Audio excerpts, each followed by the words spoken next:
पाठ 12 सर्वधर्म समभाव, जिसे लिखा है डॉक्टर कृष्ण गोपाल रस्तोगी ने। धार्मिक सहिष्णुता और मानव धर्म सर्वोपरि है। युद्ध, द्वेष और कलह का भी इन पर कोई असर नहीं होता।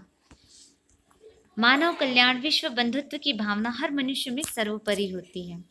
इस बात का महाराणा प्रताप और गुरु गोविंद सिंह की इन दो प्रेरक कहानियों में मिलता है, जहां युद्ध जीतने के बाद भी दोनों में मानवता को सबसे ज्यादा महत्व देते हुए शत्रु सैनिक और उनके परिवार से आत्मीय व्यवहार किया था। तो आइए चलते हैं उन दो प्रेरक प्रसंगों के बारे में पढ़ते हैं जो पहले आपको मैं बताई हूँ। ठीक है, तो चलिए। महाराणा प्रताप और मुगलों के बीच युद्ध चल रहा था। कुंवर अमर सिंह के नेतृत्व में राणा का पलड़ा भारी रहा।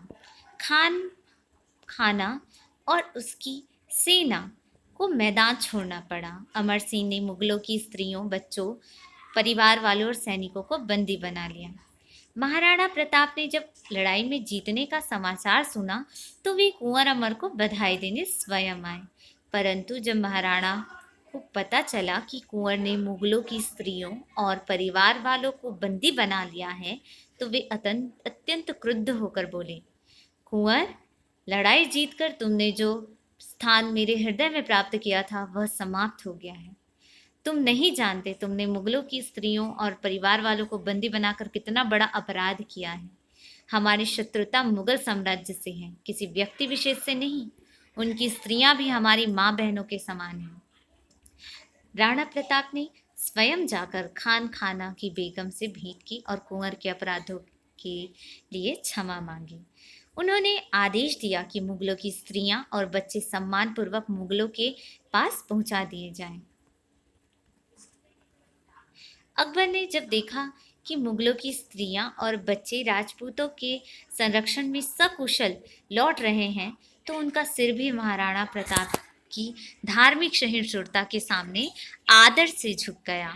संसार में अनेक धर्म हैं। सभी धर्म हमें अच्छी अच्छी बातें सिखाते हैं। वे हमें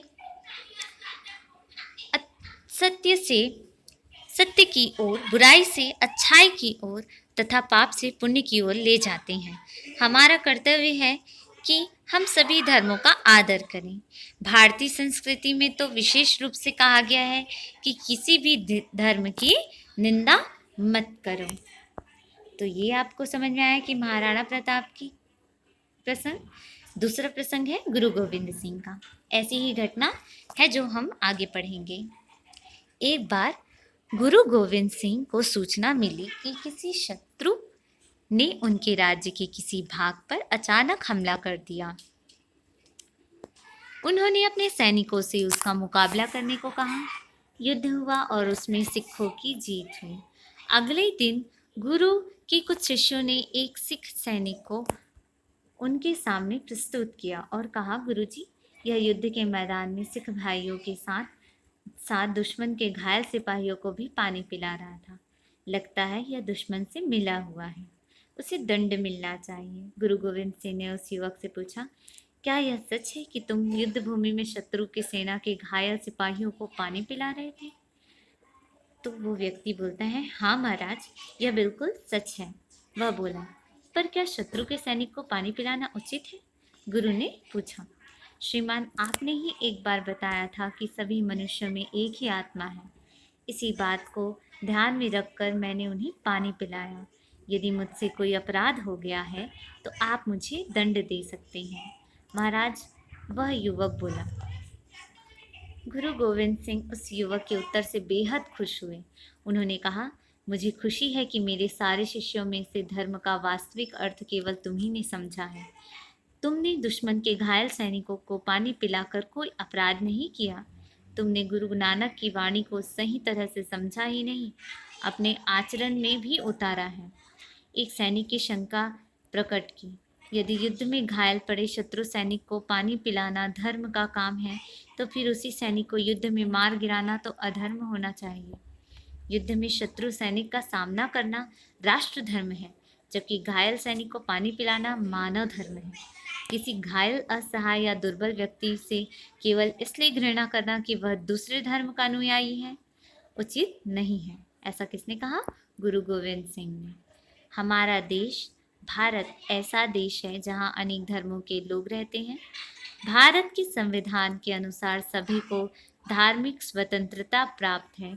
इसलिए देश की एकता और अखंडता के लिए यह अत्यंत आवश्यक है कि प्रत्येक भारतीय अपने अपने धर्म का पालन करता हुआ भी किसी अन्य धर्म के प्रति घृणा या द्वेष का भाव ना रखें। ईश्वर, अल्लाह, गॉड आदि सभी ईश्वर के अनेक नाम हैं।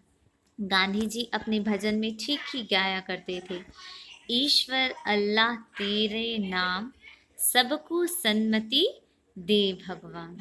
बच्चों ध्यान रहे, इस सांप्रदायिक भेद के कारण भारत की एकता पर आंच नहीं आनी चाहिए।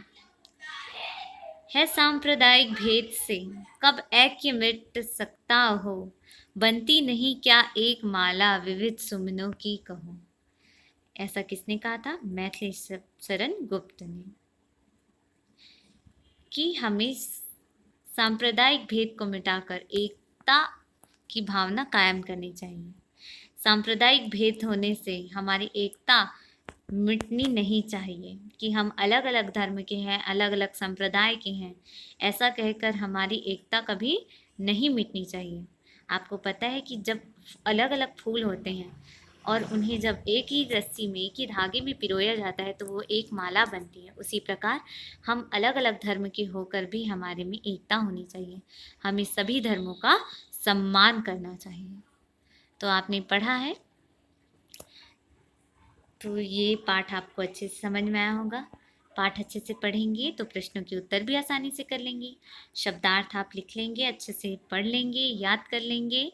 शब्दार्थ याद करेंगे तो आपको आगे के प्रश्नों के उत्तर हल करने में दिक्कत नहीं होगी। Okay students, thank you, have a nice day.